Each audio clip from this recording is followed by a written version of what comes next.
All right, I think we're going to begin.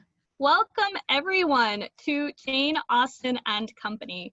My name is Anne Ferdig, and I'm a doctoral candidate in the Department of English and Comparative Literature at the University of North Carolina at Chapel Hill. I'm also the co-director of Jane Austen and Company. Jane Austen and Company is a free public humanities series hosted by the Jane Austen Summer Program. Our first series, which took place at Durham Public Library in the 2019-2020 season, focused on historical female authors who were writing at the same time as Jane Austen. Our new series, which will take place online throughout 2020, focuses on staying home with Jane Austen, examining the domestic arts and social relationships found in Austen's novels.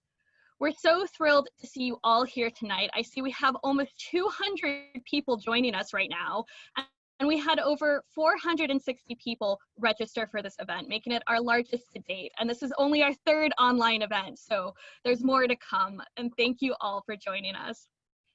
Tonight, we welcome our second speaker in the Staying Home with Jane Austen series. Hilary Davidson will be presenting on dressing with Jane Austen. Hilary, do you want to say hi? Hi, everyone. But first, my co-host and co-director, Dr. Inga Brody, will introduce herself and the program for tonight. Hi, yeah, my name's Inga Brody. Very happy to see all of you. I founded and co-direct the Jane Austen Summer Program as well. And I teach here at University of North Carolina at Chapel Hill.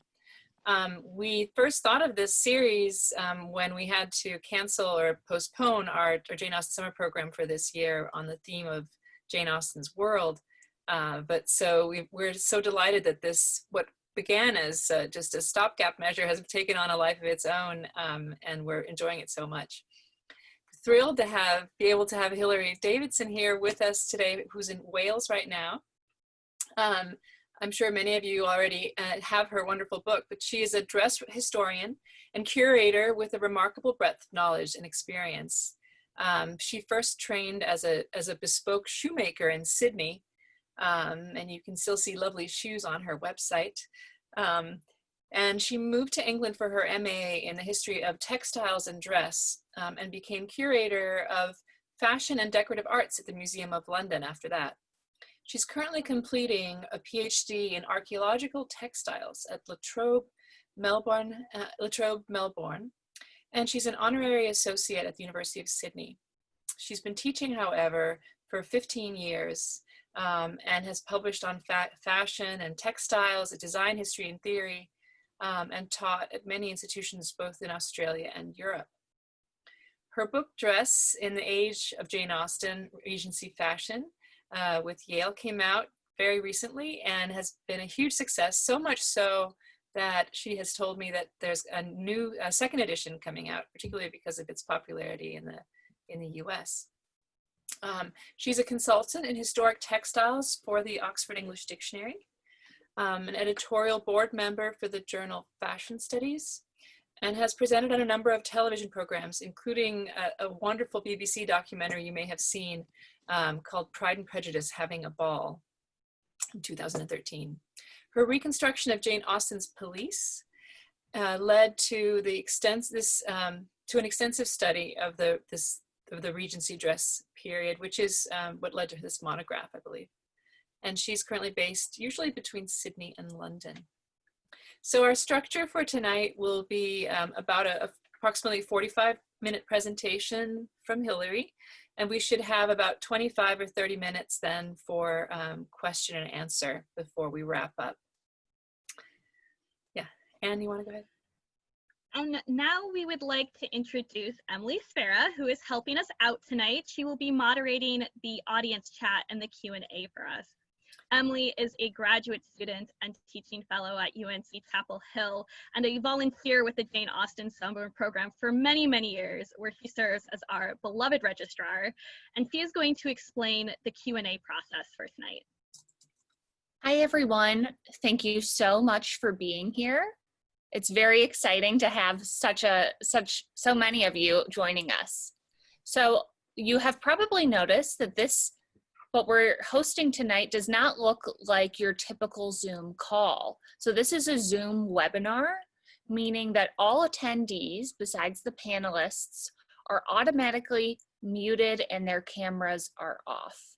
We do that because there are so many of you out in the audience today that we didn't want to, perhaps be distracted by 440 ringing cell phones or someone's iWatch going off. So this is what we're doing, but there are still ways for you to participate despite your cameras and microphones being off. And so you'll see down at the bottom of your screen that there's both a chat and a Q&A option. So we would like you to use the Q&A option for questions that you might have for Hilary during or after her presentation. So you can, if you have a question that pops up during the presentation, please feel free to enter it into the Q&A box. And once we reach the Q&A section, of our presentation, then Anne and Inger will go through those questions and present them to Hilary.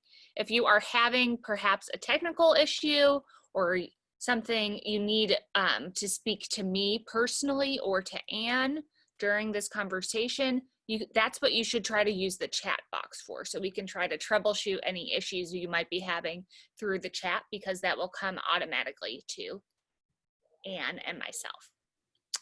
But that's all from me, and I will see you again at the end of the presentation for some special news. Thank you, Emily.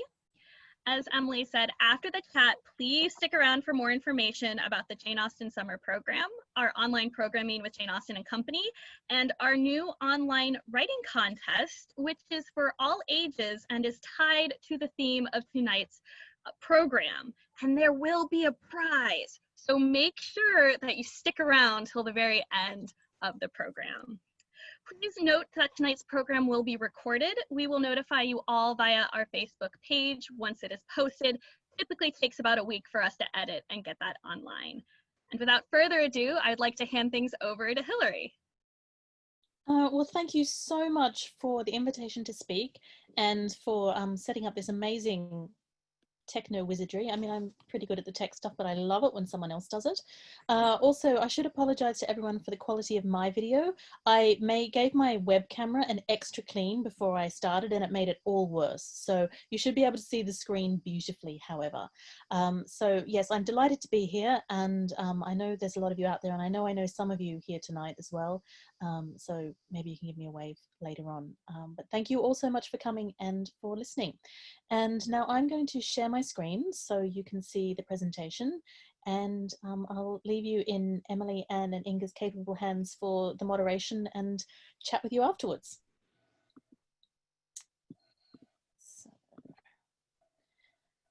Right, so tonight I'm going to talk about the subject of my book, Dress in the Age of Jane Austen, which came out, as you said, last year with Yale University Press. And this is the result of about 5 years of research and a year of post-production to bring to life.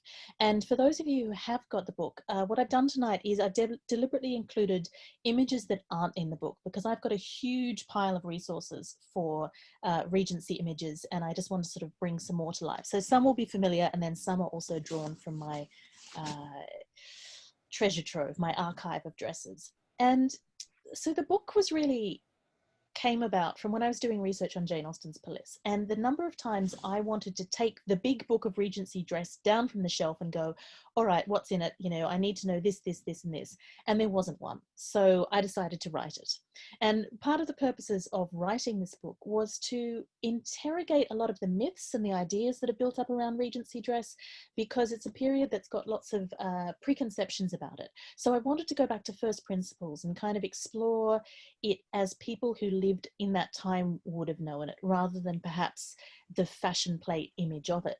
And of course, who better to do that through than Jane Austen, and not least because the adaptations of Jane Austen's work are so crucial in building our understandings of Regency dress. I would say that they're probably the first way that most of us encounter Regency clothing, and as various scholars on Austen have said, these adaptations on the screen kind of build up this mythical land called Austenshire that's bedecked by flickering cinema lights and where everyone strides around in kind of, you know, tall boots and manly jackets and wears bonnets. And I really wanted to sort of go, okay, but what's the reality of this? What's that space between this kind of heritage land and the clothing that Jane Austen and her compatriots, her family, would have known as middle-class gentry people?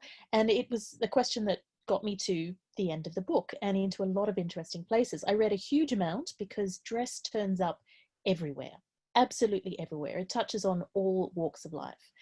And for those of you who, you know, couldn't recite this in your sleep, I'll just give you some of the dates of Jane Austen again. So she's born in 1775 at the end of the the beginning of the American Revolution. She dies in 1817. The technical regency period is from the Prince of Wales taking over as regent in 1811. George III dies in 1820, and then, so the actual regency period is only 9 years, and Austen dies kind of in the middle of it. But the concept of the regency is a very easy way to talk about the early 19th century, or what I call a long regency. So my book covers about 1795 to sort of about 1825. And Austen's novels have become so synonymous with this period, but it's very much a middle-class gentry view of the period. And what's important about her work as well, I feel, is that people who read it at the time noted how lifelike and realistic it was. They said, this is really accurate. We know these people, we see these scenes. So she's a fantastic guide into this period and this milieu. And I think also what's so appealing about the Regency period is it's like it's like the clouds part for a little bit in costume history, and we can see perhaps ourselves in it for the first time after the distorted silhouettes of the 18th century that have got this triangular top and then the large sides skirts, and then sort of things become a little bit normal in the Regency. We've got straight up and down figures, like this beautiful crowd scene here. I just love these kind of the sense of people at a fair and getting their shoes mended and buying jewelry. We can see our own bodies in this before we go back into sort of the hourglass and curvy Victorian period. And you know, she's an extremely nuanced social commentator. So, and dress is a nuanced social marker. So who better than Austen as a guide for the way that people read and observed clothes in the time in very precise ways that's beyond the kind of the larger spectrum of fashion per se, which sometimes is the way that we can encounter it through fashion plates. You know, what did you actually do when you got up in the morning and the housemaid had lit the fire and you had to get dressed? Austen leads us through a very Southern English approach to things. I tried to expand this in the book, and the ways that we can link Austen with the rest of the world have been quite surprising and exciting for me, especially as an Australian who, you know, likes it when things happen around my end of the world. And this sense of, you know, how do we read this picture here? How do these girls here, what have they been wearing on their feet? Why have they chosen this shawl? How do they read the caps of the woman at the background? Why is this girl wearing a red cloak and why is this man wearing what looks like a nightcap? It is in fact a nightcap, but why is he wearing it in the daytime? So it was these questions that I set myself to try and explore in other ways, and try and look back at Regency dress with something of the incredible observation skills that Jane Austen herself had. So she's my guide, and then I went from there. And of course, one of the biggest issues about Regency dress is corsets, as they're called. The number of times I was reading a PhD thesis just the other day that said, in the Regency period, women weren't required to wear corsets or petticoats. Myth. That's my little myth sound, okay? The interesting thing about this period is that it changes the very conception of what the structure of women's undergarments is.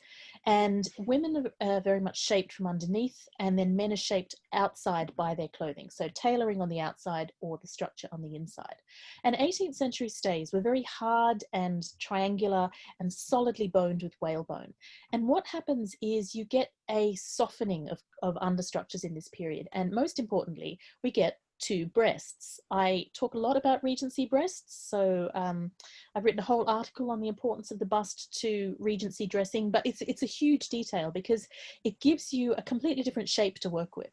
And it's the first time we've seen two breasts since the Middle Ages. And so these softer garments, and you can see here a transitional piece that has still got some of the triangular shape and the tabs of the 18th century. But by the time we get into the 1810s, this kind of bust to hip rather than shoulder to waist style is very typical, still with the space for a long wooden busk down the center. But these softer garments were called corsets, which comes from the French meaning little body. So the idea of hard stays and soft corsets exists simultaneously, and they are very much still wearing them underneath. One of the interesting things I realized is that the Regency period it's quite inspired by classicism and ideas about naturalness. They're trying to sort of get back to the natural body, give the appearance of the natural body. And while this kind of soft diaphanous approach is very different to the kind of the hard, stiff 18th century approach, and you'll also note a pair of nipples here. I've got whole folders full of Regency nipples. What's interesting about this is that although both these women look like they're not wearing corsets or stays, this little detail here says that they are, because there's a brooch and you can see the tension lines falling away from the brooch here. Now, how can you pin a brooch right into the bust if there's nothing to pin it to? Therefore, she's actually wearing a corset underneath, and it's cut to look like she's not. I would say also here, there's a little corset sitting underneath there. So there's a tension between what fashion looks like it's doing and, in a sense, what we've believed that fashion is doing about getting rid of corsets. But once you sort of get into the reality of it, you go, oh no, that's actually just social illusion. And I love that tension between the ideas of dress and how dress is actually worn. So in the same sort of thing, I really sought out what was intimate and unseen and not necessarily about fashion, but perhaps more about dressing. So here is a girl in the holiday destination of Scarborough. Behind her, her friend is actually taking a shower, which is something that I didn't even know existed in the Regency period. And you can see how even in about 1812, her longer bodied stays are still quite 18th century. There's not a perfect development of fashion in stays and corset. It's kind of piecemeal. They're taking a while to get around. And any of you who've seen the recent film of Emma, there was a scene where she demonstrated that Regency women didn't wear underpants. And this is the scene, this is the plate that it's taken from. The lady is actually reading a copy of the Gothic novel The Monk by Matthew Lewis, which Austen burlesques in Northanger Abbey. So this idea of kind of what's underneath, what's going on, how people would have encountered clothing is something I was really trying to find out. And in the same way, I was quite surprised to discover just how prevalent wig wearing was in the Regency period. And again, there's a contrast between this idea of the 18th century with this kind of huge decorated powdered hair and men wearing horsehair wigs, but somehow in the Regency, we forget that they still do it, they just change the color. So wigs now started to look natural rather than false. And you can see here a picture of the fashionable lady in dress and undress and how her wig is sitting on the stand waiting to put it on.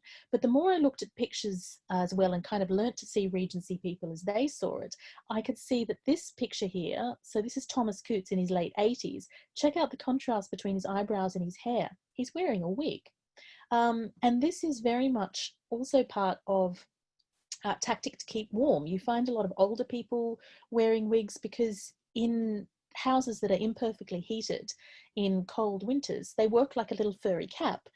So they're actually quite a practical addition to fashion as well. And the more I read about it, the more I read how many people, and women especially, are wearing fake curls, fake fringes. My favorite detail is that some women either made fringes from their own hair, shaving off their own hair, or their daughters, to get rid of grey basically and only show their natural colour in their hair.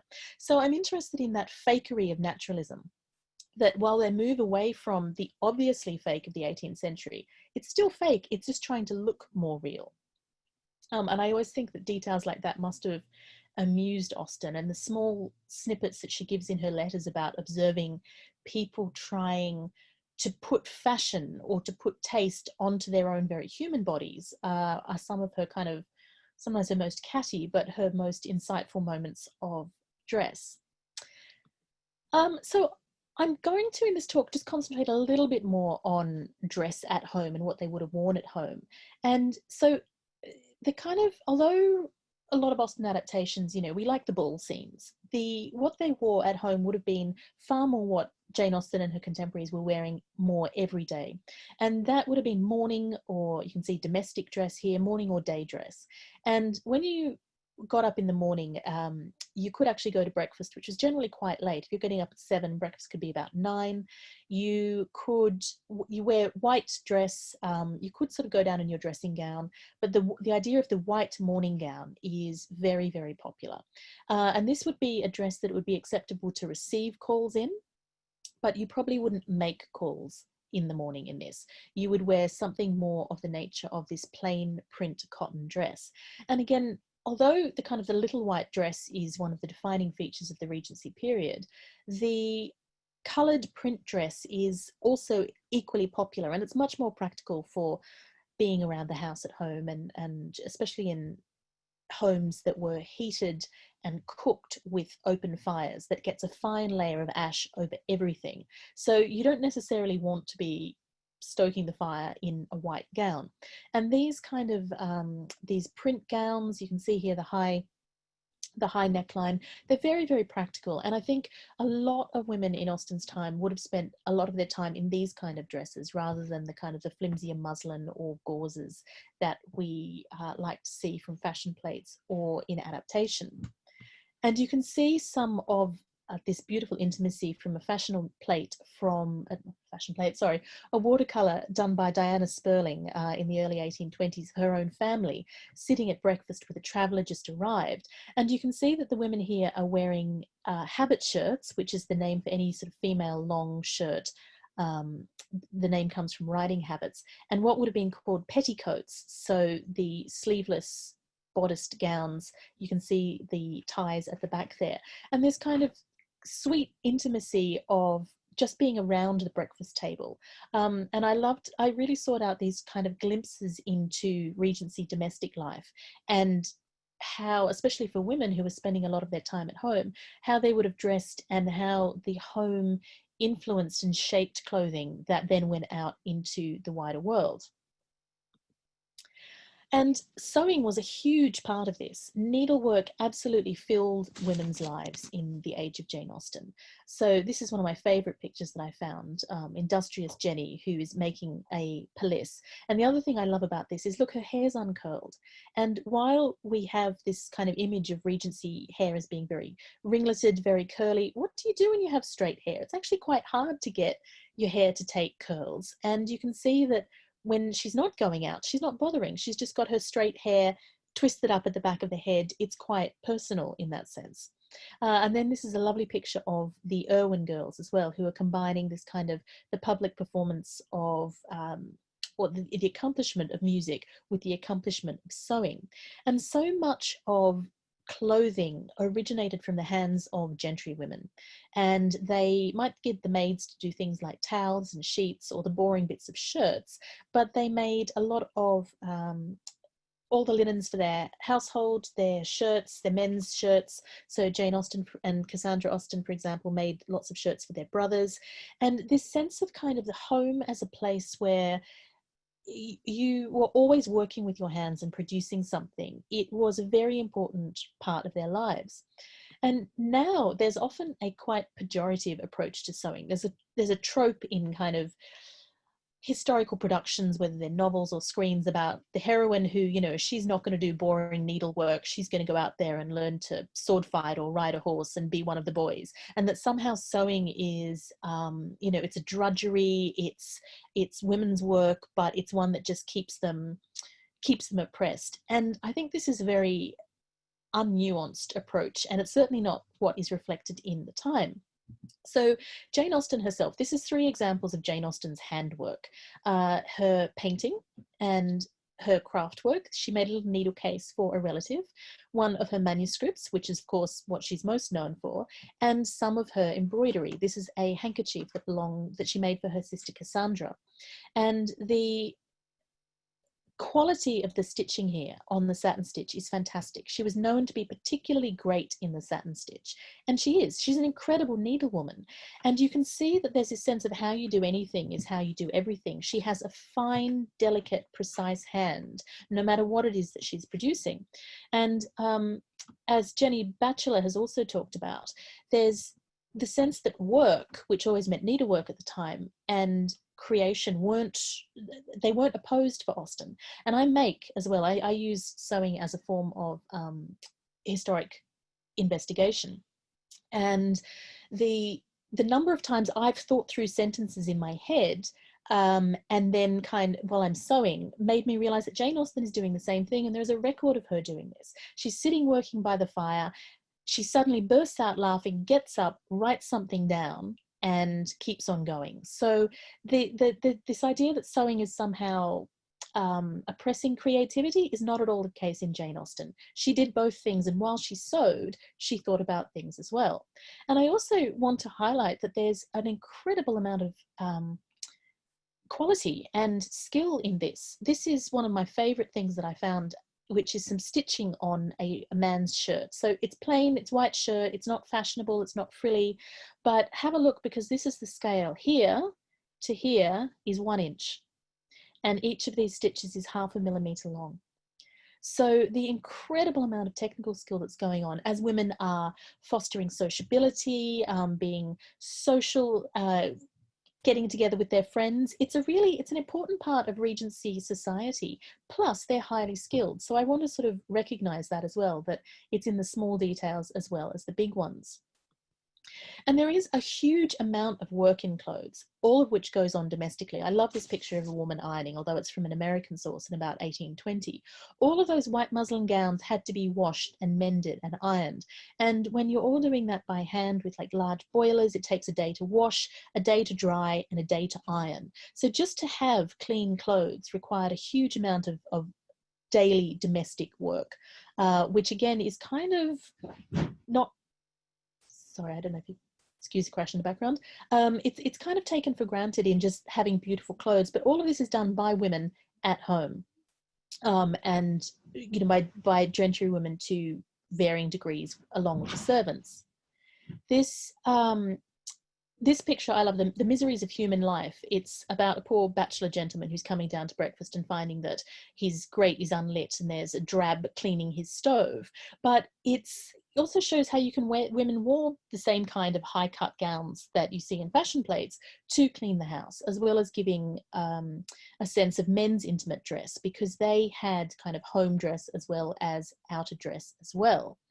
And here are a couple of better images of it. So this is an old gentleman in his nightgown or banyan, and his nightcap, which is the word for any soft cap, in the same way that nightgown means any kind of soft robe. It's not necessarily worn at night. And his little red slippers. And this is a more casual, more intimate, informal piece, way of wearing clothes. You can see this same casualness in an old gentleman here who is at a hotel. This is a section from a hotel breakfast of about 1815. And the other guest is fully dressed but is still wearing the house slippers, and then has his boots ready to put on, whereas the old gentleman has this soft coat. So it's not all kind of, you know, when we're in public we're dressed like this. There's degrees of formality and informality as well. The gentlemen here, especially the Englishmen, they were known for kind of the country, polishing up the country squire look. So men are wearing a version of riding costume, essentially, and how the kind of the easy woolen coats and the trousers that are used for riding have been adopted into fashion. And this was very influential across Europe. It was seen as kind of less affected than the French, and it became this English style was seen to be appropriate anywhere. No matter where you went in Europe, if you wore English dress, you were appropriately dressed, which is quite influential for kind of a small nation. But again, like women's dress, I'm very interested in the realities of how this was worn. So you have these beautiful tailored garments that have these incredible sharp edges and build up the shoulders, but then you also have these fantastic plaits that where the the fit on how a greatcoat goes over a stomach, or how a coat that's made for a longer man really dangles down to the back of a pair of calves when it should be cutting at the top of his legs. So that same kind of difference for men is there as well. So I was also interested in how people got clothes, because they can't go to the shop and just buy them. So I looked at a lot of bills about dressmakers and haberdashers, and seeing how clothing breaks down, because there's actually not a lot of information out there on how women came to this process of deciding what their final clothes would look like in conjunction with their dressmakers. So I've pulled out a lot of this information in the book, and also looked at little things like account books. This is one of my favorite finds, which is the account book of Mrs. Mary Topham. And I found this at Chawton House Library, where in the village of Chawton, where Jane finished her novels. And it gave this wonderful sense of just going out and buying little bits of fashionable dress, little bits of, you know, you've got a patternette shirt and a pair of walking black shoes and some mending and some green ribbon. And it's kind of this small daily purchases that started to build up a picture of the ways in which women built up ensembles, and how they got clothing together in a time when you couldn't just go and buy a whole dress. How do you make those kinds of decisions? And what I realized as well is the importance of haberdashery. So how all of these little trimmings that look just like extras in shopping, they all build up like this fabulous woman in yellow to make fashion and make clothing together. So here are we've got tassels and cording and braiding and chenille and applied rouleau. And you can see how it all comes together here. She's got cords and ribbon and a buckle and some lace and some more ribbon and some more lace. And all of these tiny details kind of build up fashion and would have been sewn on and altered and changed in a very dynamic way that is happening at home as well. Women are kind of encountering and changing their clothing as they go on. And a lot of the things that they're making at home, that they're doing, spending all this time at home sewing, is often small dress items. So especially caps, which are worn at home to cover the hair, protect it from smoke, from ash, save on hair dressing, and then they put a bonnet on out to go out afterwards. And Jane Austen made a lot of caps. She was known to sort of take to caps earlier than usual. So from about the age of 25, she wore caps all the time. It was seen as a little bit matronly. But she and her peers are sewing all these garments and then sending them off to friends as well, and using them as kind of mobile fashion sites, so that you could get a new cap much less than the cost of a new gown, and respond to fashion in different ways. You can always change the trimming of a bonnet, as Lydia Bennet so famously does in Pride and Prejudice. You can add new flowers, you can add new ribbons, and kind of respond to fashion that way in less expensive, more easily changeable approaches. And there's also a lot of records of not just shopping, but proxy shopping. So Regency consumers actually had a huge range in the shopping available to them, because they would send commissions when people went out to other places. And although this is a picture in Scarborough of a woman trying on shoes, and I love the kind of the jumble here, there's no marketing going on in that window. You could try on a pair of shoes for someone else if they say, look, I need a new pair of pink shoes. And Jane Austen and Cassandra seem to have had the same size feet, and they do this for each other. So when one of them's in London, one of them gets fabric or shoes, and then they send them on. So there's this sense of kind of participatory shopping through acquaintance networks that's very important for getting fashion and clothing at a distance. Excuse me one moment. And of course, getting style. What makes style and taste in a previous historic period is quite difficult to put your finger on. And what makes, French taste or London taste so appealing, and how can we see it now? And this picture, I feel, really sums up the difficulties of getting to see Regency taste, because here we have English girls dressed in the French fashion, and here we have French girls dressed in the English fashion, and the whole thing is called the mutual loan. So to look at it now, we kind of go, okay, but they're all wearing white dresses with bonnets. So what is it about the way that the bonnet sits, the way that the skirt sits, how many trims there are, how high the waist is, how did that make style and taste for women in Jane Austen's day? And so much of style and taste was kind of an individual thing as well.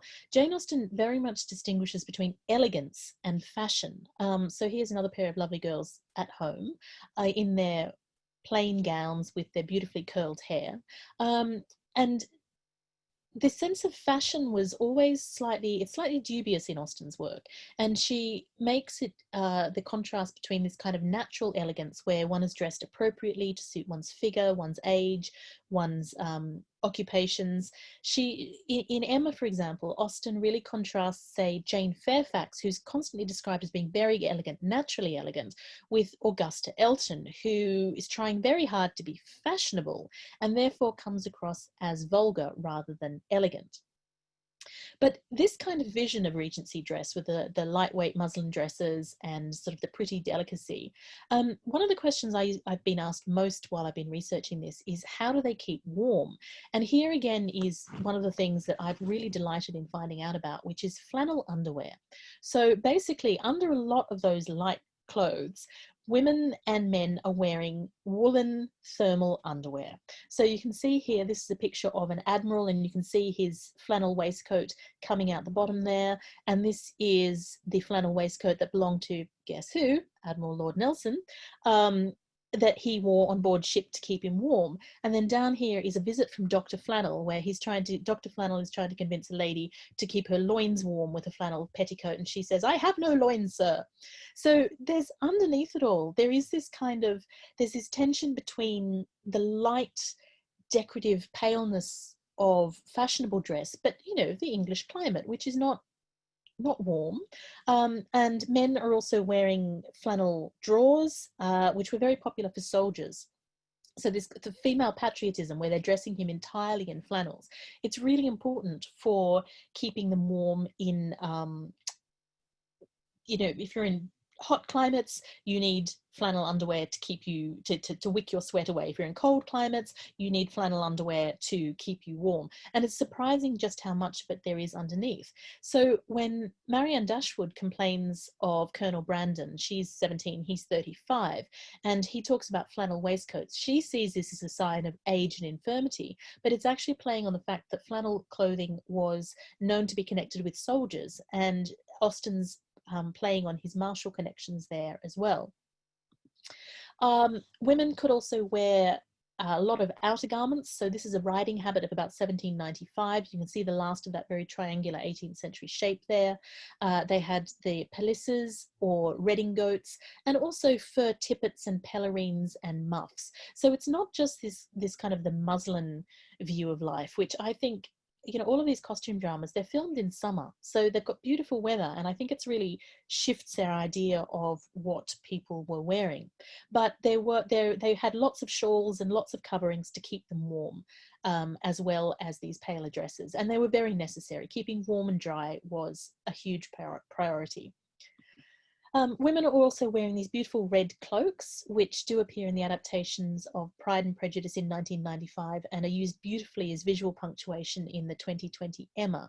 And these are they were country cloaks. You wore them, country women wore them, working class women, and then again Diana Sperling's lovely girls trying to get through the mud. It's more evocative, it's more intimate, and foreign visitors saw these cloaks as particularly English, although they're worn in America as well, where they're known as cardinals. The bird isn't in Britain, so they can't be known as that here.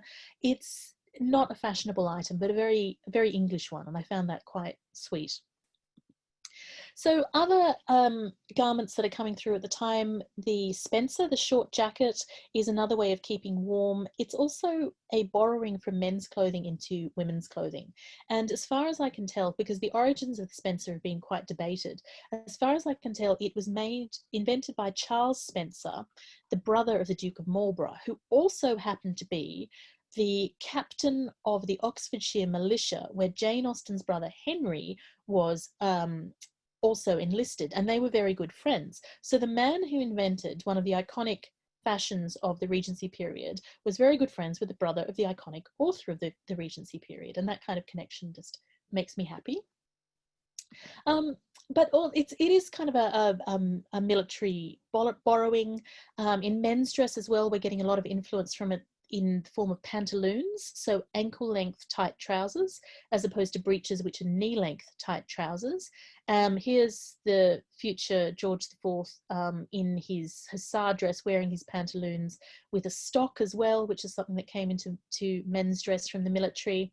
But again, you can see the difference between the exaggeration of the dandy wearing his kind of skin-tight pantaloons and not to great flattering effect. And this figure here from a series taken from life by Richard Dighton of City Figures, wearing his new pantaloons underneath his boots, and the way that the clothing creases, the way that it fits, and the way that all of these garments worked differently on different bodies, and that Regency taste was a matter of negotiating that appropriateness to bodies. And it was an especial concern for the middle classes, because they were trying to tread a line between sort of respectability but being enough in taste to be presentably dressed. They're not trying to be too outre, but not trying to be out of style. And they, again, are trying to find a way between these two polarities, as in so much of Regency fashion.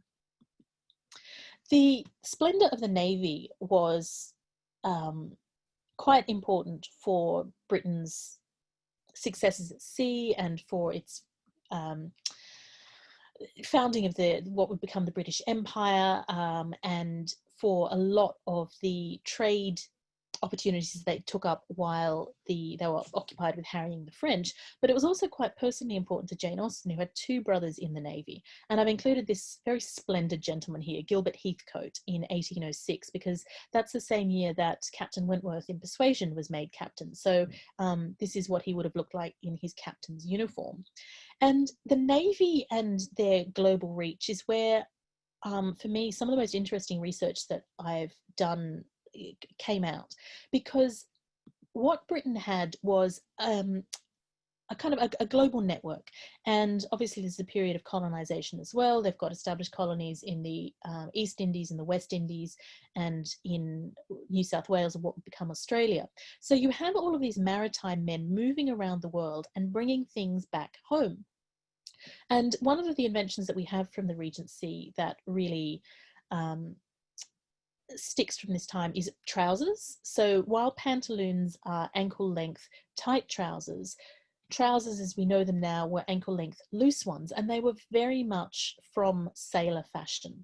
And it's one of the rare instances of kind of trickle up fashion, and almost like a youth style becoming more popular. So the reason that men wear trousers now is because of late 18th century sailors, roughly.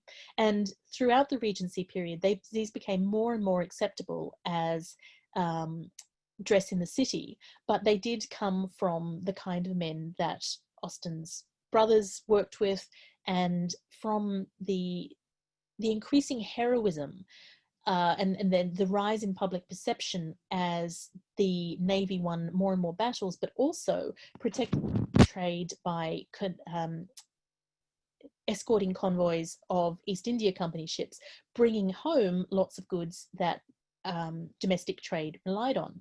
And we do kind of forget that muslin gowns are an East Indian product. So the reason that muslin explodes in this period is because it's highly fashionable, and the best muslins are coming in from India, especially the Bengal area. So in this last bit, I just want to pull out these ideas that Jane Austen is sort of often seen as this kind of, well, has been seen as like a cloistered, domestic, very much stay-at-home person. But the connections that she had were incredible, and we forget how much of everyday Regency dress depended on influences and sometimes literally goods from around the world, so that the global was made domestic in very interesting ways. And muslin is the perfect example of this. And competition with Indian muslins were one of the great spurs of the Industrial Revolution, so that when Henry Tilney talks in Northanger Abbey, which was drafted in the late 1790s, about a bargain being for a true Indian muslin, by the time this was actually published in 1817, Indian muslins were of British muslins, sorry, with the same quality as Indian muslins. And this kind of desire to capture the consumer market spurred on a lot of Britain's own manufacturing. So that when we can look at a picture of the, all the women in white dress like this, the story of the cotton behind it, which is also largely being picked by enslaved people in plantations in the Caribbean and in North America, to compete, to sell to Britain. There's all these kind of global stories that are hidden in this lovely plain white morning dress. And to give you an idea of the kind of quality that we're looking at, this is a piece from a shirt that belonged to Princess Charlotte, who was the only daughter of the Prince of Wales, and she died in childbirth in 1817. And if she hadn't died, then Queen Victoria would not have become queen. And this kind of incredibly fine muslin, you can see how transparent it is. It's really interesting because it's creating a fashion for absence and for transparency in clothing that hadn't been there before. This is kind of a new concept that really establishes itself in the Regency period, which is also important because with muslin fabrics comes muslin cuts. And while the neoclassical influence on clothing has been very much established by dress historians, and in fact there's a new book out on this called The Age of Undress by Amelia Rousler, which has just come out this year with Yale, and it's this high-waisted gown is generally attributed to influences coming from at least the 1780s of Greek and Roman dress. However, I found a couple of references to the idea that actually it also comes from traditional Indian clothing, which makes a lot of sense because as you get the fabric coming in to Britain, you also get the cut and the clothing coming in. And I think this is an idea that we need to explore further, that it's not just inspired by an abstract neoclassicism, it could also be inspired by very physical material clothing that people are seeing in India and bringing back to Britain. And that's a kind of a global connection that we've overlooked, but there's a couple of people at the time who say, oh no, it's definitely inspired by this. So that intrigues me. But this idea of transparent fabrics also inspired a lot of technology in terms of lace making equipment. So what we see in especially the 1810s is a rise of more transparent garments and kind of more modular clothing. People have got used to the idea of transparency from muslin dress, and now you get lots of machine made nets and bobbin laces and bobbinettes, which you can change the color of by wearing a different slip underneath, which they used to great effect in the 2020 Emma, where she wears a pink and a blue slip underneath a muslin gown and it changes the outer look of it. So another influence that comes through from India is the shawl, which is so evocative of Austenian women's fashion. And they're originally imported from Kashmir. There's a letter, for example, from Austen's cousin Eliza de Feuillide to another cousin, talking in 1796 about your new fashioned shawl. And so once the Indian shawls came in, British manufacturing took off to try and make imitations of them. So what you also get then, and I feel this is very pertinent, is a lot of smuggling, and the Austen family definitely smuggled. Once you have expensive foreign goods and then sort of cheaper local ones, people desire the better foreign goods. So you have things like Fanny Palmer Austen, who was married to one of Austen's naval brothers. She was born in Bermuda. Her sister sent her a box from there. And what they did was she sent out her boat from the ship that she's living on, the HMS Nemuha, and they intercepted the ship that the parcel was coming in on, took it back to their ship, unpacked it, and then sent all the parcels separately to her family in town so they didn't have to pay any duties on it. And one of the joys about being in the Navy was what was called privilege. So men could bring back goods tax-free, which is what Lady Bertram is talking about in Mansfield Park when she says the only thing she's interested in about William Price becoming promoted is that he can bring her back a shawl. I think I shall have 2 shawls, Fanny, because she wants the genuine Indian article. And there's a whole lot of smuggling going on from over the Channel as well. The rumours of Britain and France's fashion separation are highly exaggerated, and there's a very lively trade going on there. So smuggling and the extent to which British middle class people cheerfully and normally smuggled was one of the great delights of the research, which changes how we see pictures like this. So this is the didactic writer, moral writer, Hannah More. In her lovely, she's got her morning dress and she's got her cap and her frill and she's got a shawl on. And this lady here, who always reminds me of what Mrs. Bates might have looked like in Emma with her spectacles. She's also wearing a shawl. So in this domestic dress, in this very sort of comfortable dress, and they're just wrapped in something warm, there's a whole history of global trade, manufacture competition, and illicit import in these comfortable gowns here.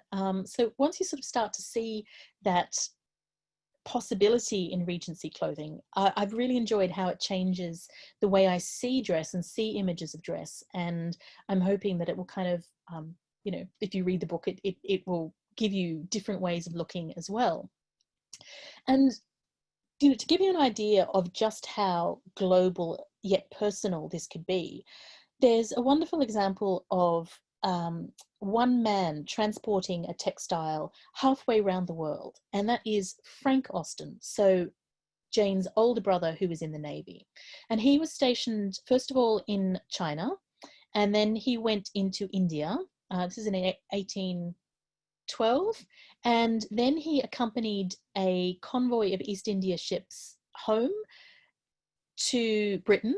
And there's a record of Fanny Austen sends to her sister a piece of our brother Frank's China present, and it's a silk. So he has carried a China silk into India, around the Cape, up into Britain, and then posted it across the Atlantic. And there's also a record of Jane and Cassandra Austen. They both had silk China crepe dresses, and it has this kind of dull effect. This is an Italian dress of around 1810. It would have looked like this. They have China crepe evening dresses, which they wear in the evening at their other brother Edward's house in Kent. And so, although Austen never left England, within her family and within this kind of domestic sphere, she could wear clothing that had come from the other side of the world. And this kind of personal proxy shopping could take place on very, very huge scales that we kind of lose that story if we just look at them as domestic objects. So I'm really interested in how we can kind of expand from little tiny details into a much bigger picture. So to end up here, this is one of my favorite Regency pictures, which I'm sure will be familiar to many of you. It's Relinda Sharple's The Ball at the Clifton Assembly Rooms of 1818. And it's this beautiful insight into the middle classes, and they're coming to the ball, and someone's having her outdoor shoes changed for her dancing shoes, and the girls are wearing these beautiful satin gowns underneath these gauzy so satin slips underneath gauzy gowns, and it's precise, it's slightly intimate, it's a little bit humble and a fancy vision of dress. It also shows us how this kind of idea of dark men and pale women is already established by 1818, that will become the template for men and women's dress throughout the 19th century. But there's so many beautiful dress details in it. So here we have a chapeau bras, or folding hat, held underneath the arm while he's wearing a pair of lovely, what might be York tan gloves of the same kind that Frank Churchill buys of Ford's. When we look closely, we can see that this dashing fellow in the front here, he's actually wearing beautiful Hessian boots with shining silver gilt tassels and a tiny little red heel of very fine Morocco leather. We can see the evening caps made of ribbons and gauze and fake flowers, and the little curls at the front that now I think, well, maybe they're fake, maybe that's not their real hair, and the fans, and all of these little details, they become texts. And we read and reread Jane Austen for the pleasure of how well she reads people. And once you can understand or look at the way that clothing worked and how Regency people read it, it's all of these markers of identity and class and place and time, which is true of clothing everywhere. But if we can observe kind of images like this in a way that Austen might have done more of. We can see people and start to read people in the way that she did. And so much of the pleasure of her work is in these nuances of people and character. And whenever she mentions dress in her work, you have to pay attention because it tells you something about the character. And so this is what I hope with the book, and with sort of a glimpse like this, that you too will see Regency dress in a different way, and reread with new eyes, like we do when we reread Austen and as our lives have changed. So I will leave it there and stop sharing my screen, and go into questions. And I love questions, so looking forward to hearing what you've got to say. Hi. Oh, thanks so much. That was fantastic. Yes, we are going to now transition into the Q&A section of our event tonight. So just as a reminder to all attendees, you can put questions in the Q&A box that should show up on the bottom of your Zoom window. So there are quite a few questions coming in already, and continue to use that box if you have any questions that you'd like to share with Hilary. Thank you. Hilary, one question that has come up from a few different people, or a set of questions, have to do with how these changes in fashion were communicated, or what the vehicles were. You mentioned at one point that there was a rare case of trickle up with the trouser. So someone says, what language was used to get people to move waistlines or put on different corsets? And others have asked, how did were these changes communicated? That's a really good question. It's quite a large one as well, because fashion, although fashion in the Regency was often characterized as kind of a tyrant or something that did something to you, you could get in the clutches of fashion and it would get its claws on you, and then you just had to do what it said, and you were helpless against it. But fashion doesn't actually work like that. It's and it never has. There's no source of fashion that then puts out these communiques that then people have to follow.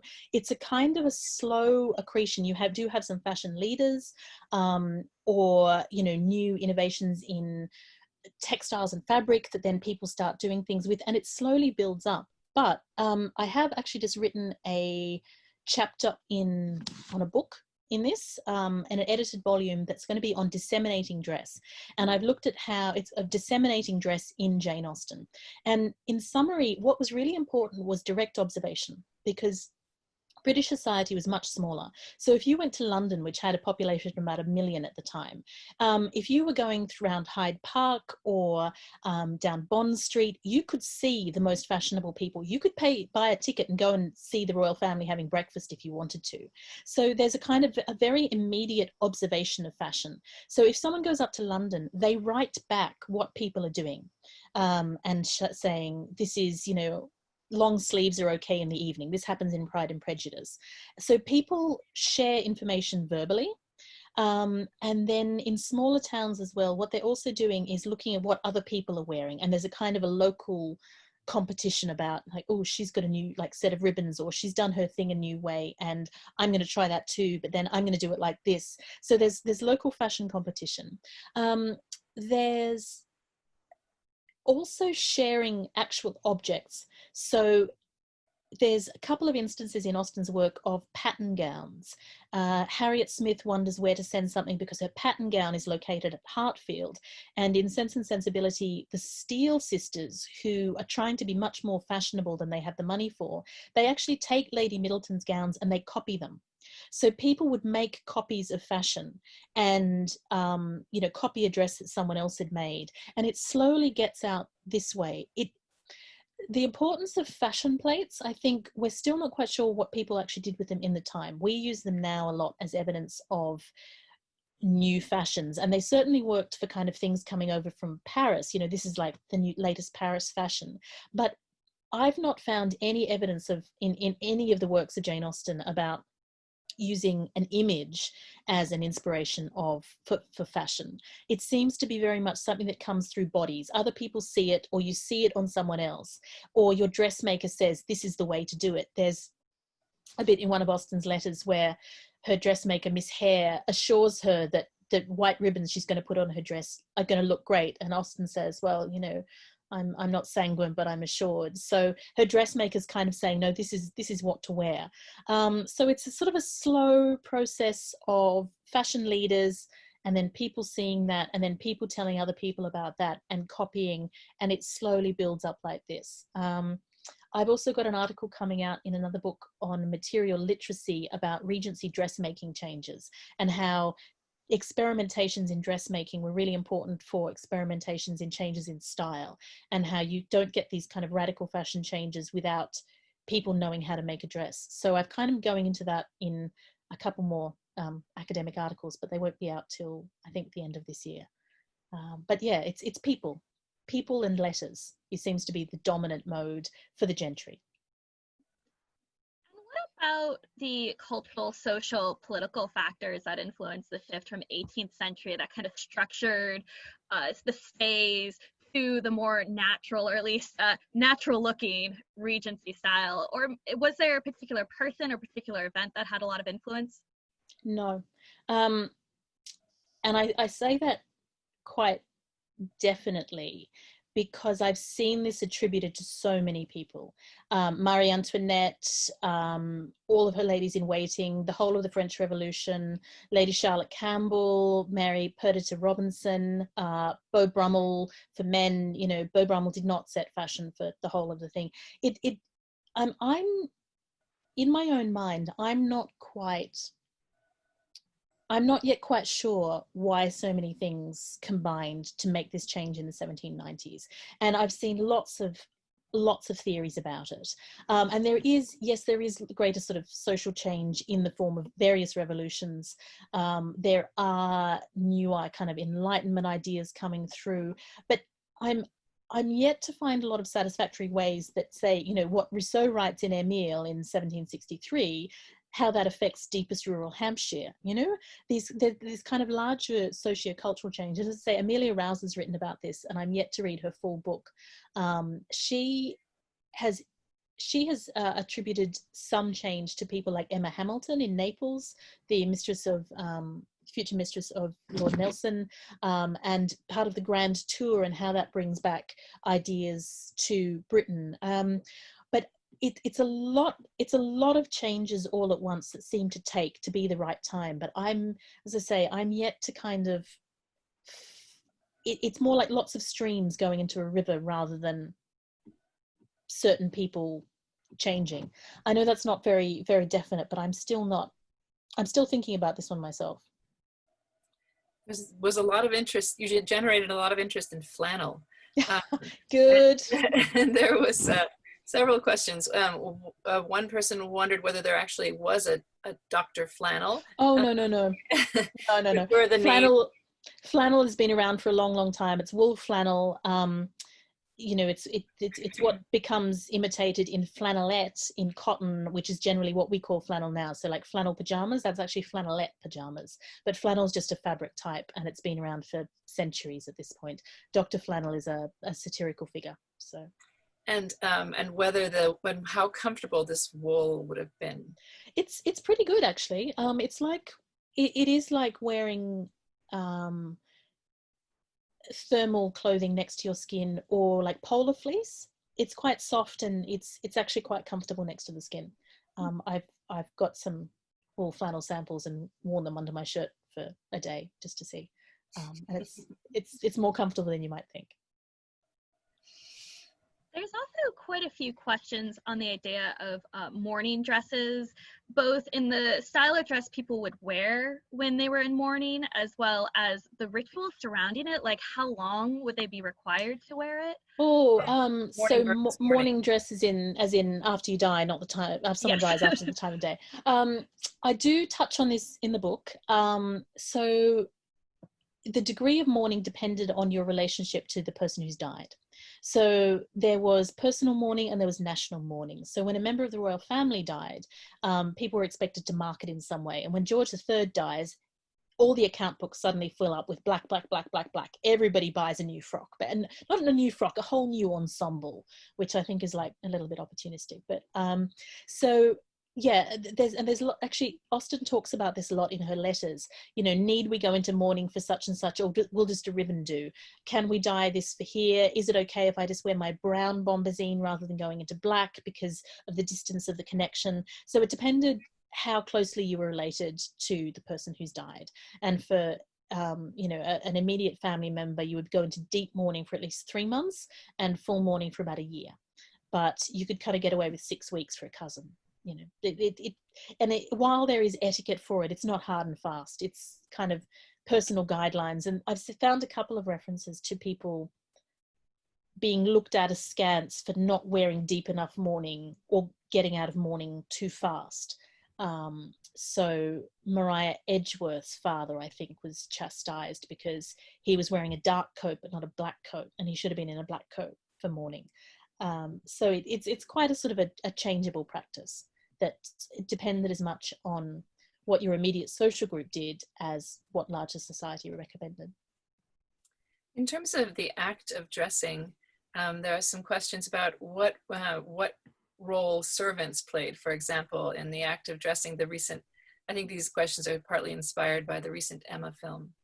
I loved the dressing sequences in Emma, and you know, for my money, the recent Emma is the best costumed Austen adaptation ever made.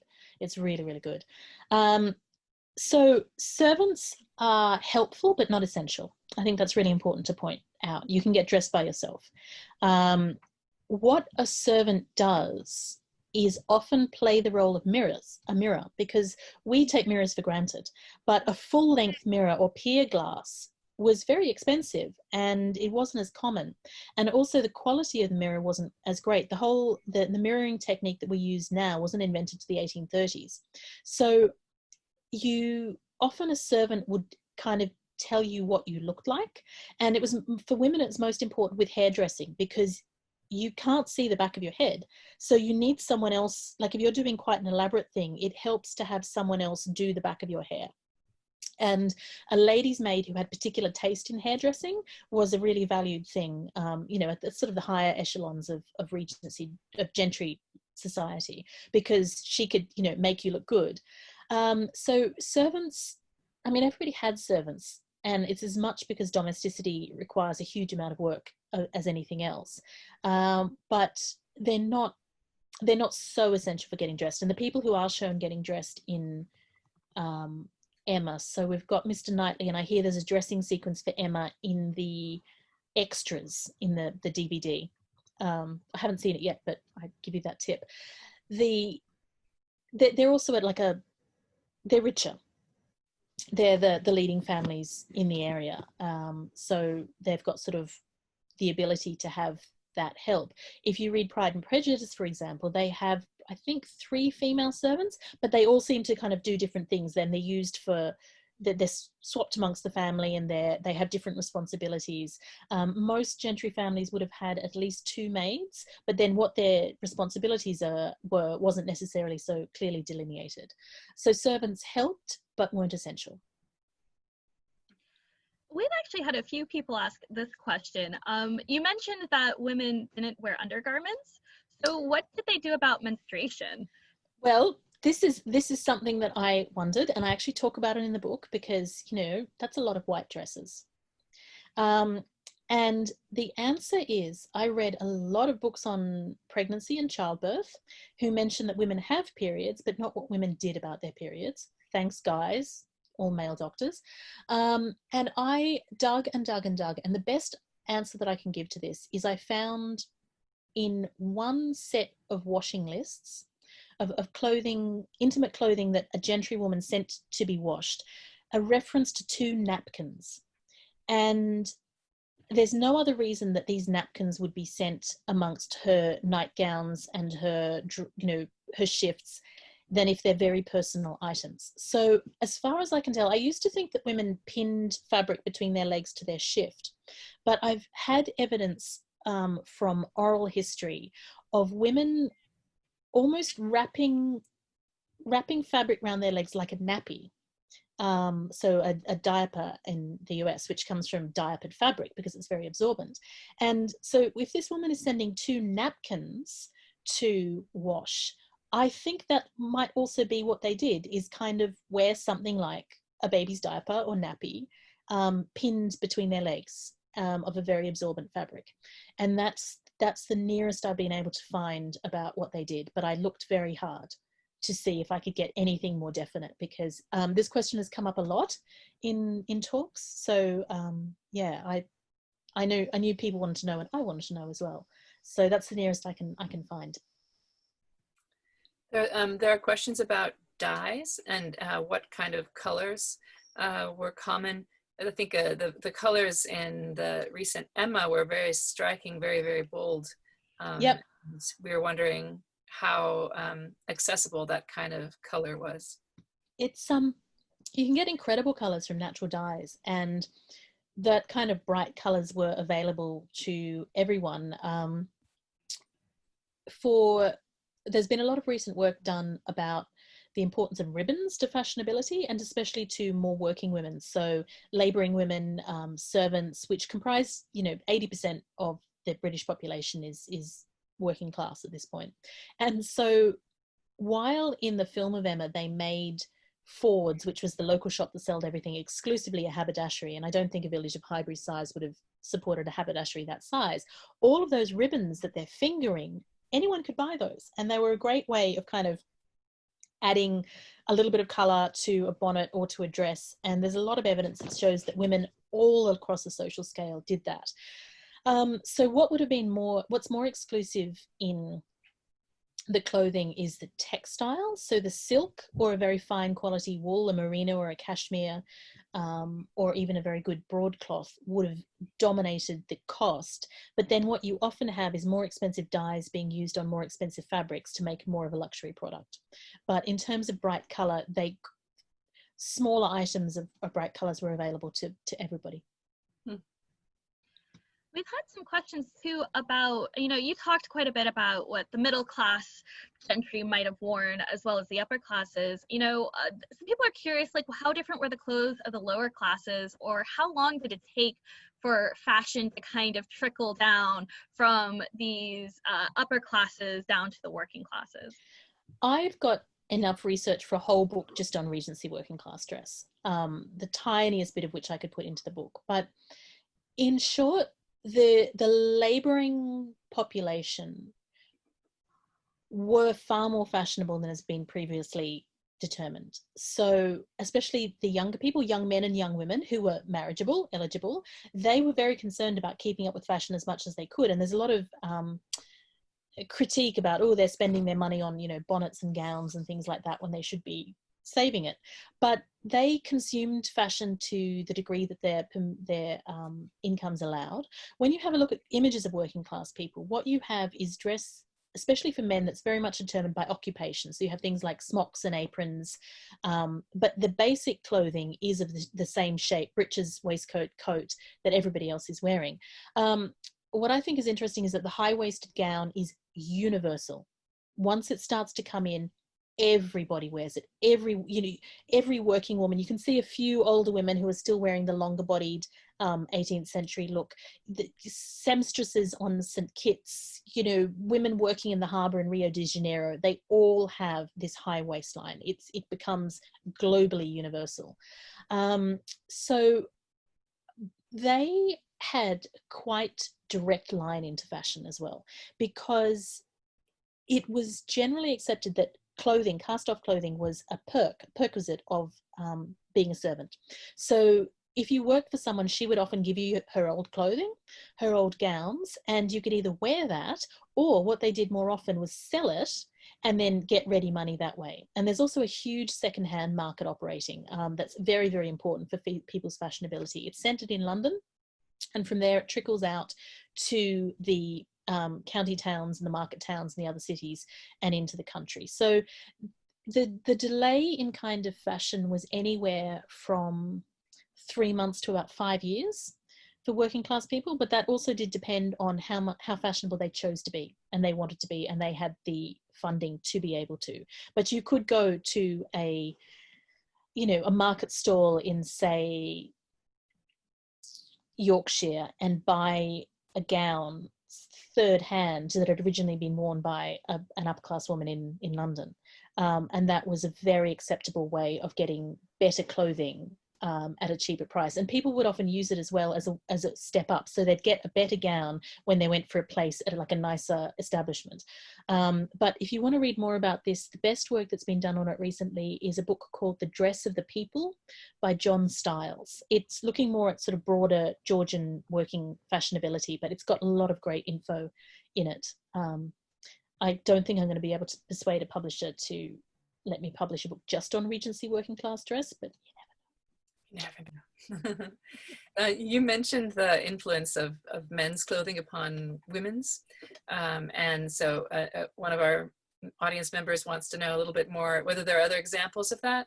And at the same time, perhaps of historical events affecting women's clothing. It's basically the long period of Napoleonic Wars was hugely influential. I talk about this in chapter 6 of the book, Nation. And, you know, Britain and France are kind of continually at war pretty much from, say, 1798 to 1815. And the presence of so many men in military dress, or the militias or the soldiers, it has an influence both on men's dress and then on women's. And as we get really into the kind of the big Napoleonic War period, so after the Peace of Amiens is broken in 1802, so 1802 to 1814, every battle, every new place, it inspires women's fashion. You see hats a la this, and, you know, a Waterloo this and Waterloo blue after the battle. So every kind of fashion is very much keeping track with political events. And you see a lot of military influence in women's fashion as well. A lot of horizontal braiding, a lot of imitation of hussar uniforms, of shako hats, and some of it comes directly from men's military dress, and some of it comes from men's military dress influencing men's civilian dress, which then influences female dress. So the changes that it makes to men's dress are longer lasting. So the stock Cossacks, which are kind of gathered trousers, they're directly influenced by Russian Cossacks who visited London in 1814. The horizontal hussar braiding, the trousers, pantaloons are an army fashion, the wearing of boots in town, they all come from military dress. But then for women, it's a lot quicker because they've got more of a quicker fashion cycle and more accessories. But if you look through the fashion plates and the commentaries on the fashion plates, they're often commemorating battles or victories or places, and colors are named after it. You know, they're named after Egypt or, you know, the ancient world. It's a huge influence on fashion. I think we have maybe one more question, Anne, or? Yeah, we have a few questions about cleaning clothing, particularly muslin and men's clothing. Well, this is why people wear linen garments next to the skin. So for women, that's a chemise or a shift, and for men, it's a shirt, because you can boil them. You can boil wash them. So the idea is that your outer clothing should never actually touch your skin. So for men, you've got the shirt, which is then closed with the stock or the cravat that protects the collar from the neck. The cuffs come out onto the wrists so that the coat doesn't. Your stockings protect your legs, and then they're often wearing, although in the Emma, Mr. Knightley's not wearing drawers, they often did wear linen or flannel drawers. It's just everything that I look at with Regency dress, it's like, oh, and this comes in flannel too. So I'm going to write a whole article about that. So just assume flannel.